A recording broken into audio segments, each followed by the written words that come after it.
Olá, sou Larissa. Eu me chamo Camille. Me chamo Marcos. Me chamo Anderson. Gabriela. Somos do primeiro ano do curso técnico de administração. Somos do Colégio Noemi Arrego e vamos fazer uma atividade de história que o professor Lucas Gomes pediu sobre o Brasil Império.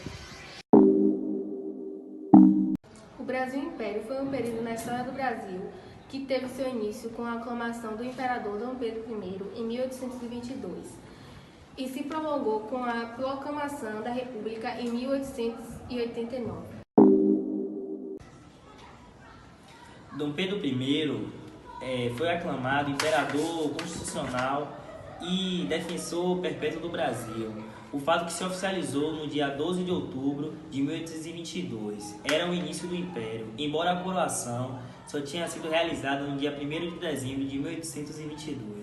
Depois de coroado, Dom Pedro teve que enfrentar as difíceis situações criadas por algumas províncias, onde as juntas governamentais eram dominadas por portugueses. A separação entre Brasil e Portugal não foram aceitas e, declarando-se fiéis às cortes de Lisboa, não reconhecia como governante. Foi convocada por Dom Pedro I no dia 3 de junho de 1982. No entanto, só se reuniu pela primeira vez no dia 3 de maio de 1823 para elaborar a Constituição do Brasil.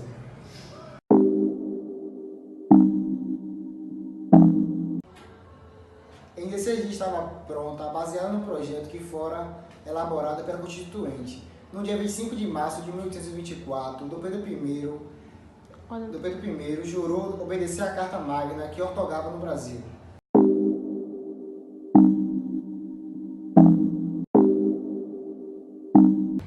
Dom Pedro I enfrentou dificuldades financeiras durante seu governo. A população também sofreu com isso. O absolutismo, a violenta repressão, a Confederação do Equador, os constantes empréstimos, a falência do Banco do Brasil, entre outros fatores, contribuíram para abalar o prestígio do imperador. Depois de 10 anos do governo do Brasil, Dom Pedro I abdicou do seu direito do trono brasileiro, deixando para seu filho mais velho, Pedro de Alcântara, que tinha um pouco mais de 5 anos de idade e que reinou com o título de Dom Pedro II.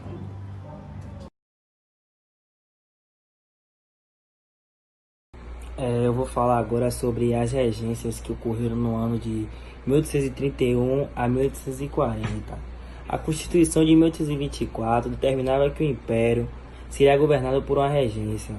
A medida foi tomada porque o imperador era menor de idade. A regência era composta por 3 membros e governaria o Brasil até a maioridade do imperador.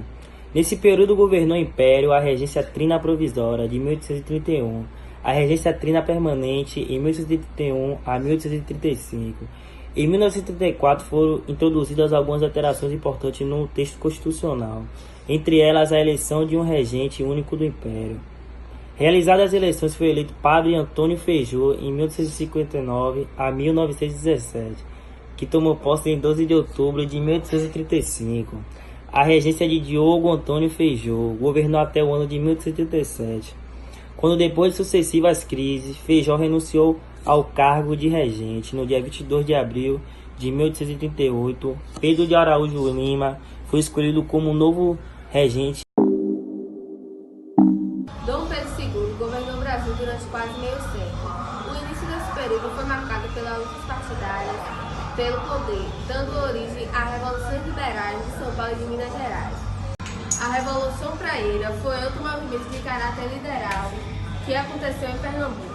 Só a partir de 1850, o Império conheceu a fase de calmaria da política interna. A política externa do Brasil, durante o Segundo Reinado, esteve voltada para o equilíbrio sul-americano e, com isso, teve as 3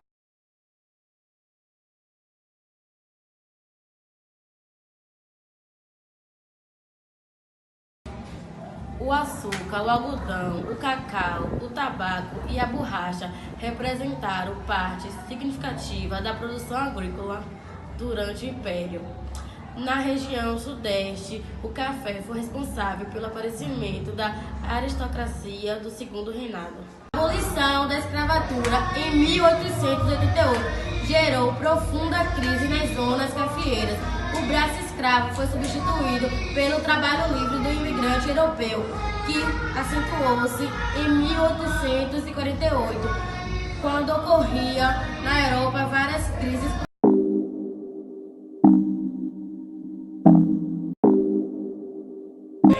Olá, meu nome é Larissa. Me chamo Gabriela. O movimento revolucionário conseguiu por pouco tempo manter um governo revolucionário. A repressão foi violenta e um dos líderes, pernambucano, o popular pernambucano. A política externa do Brasil, durante o segundo reinado, esteve voltada para o equilíbrio sul-americano e com isso teve as três campanhas. Campanha contra Rosas, campanha... Eita, falei errado a campanha. Reclamado, Imperador constitucional e defensor e defensor Perpétuo. perpétuo do Brasil. Brasil. Não grave não.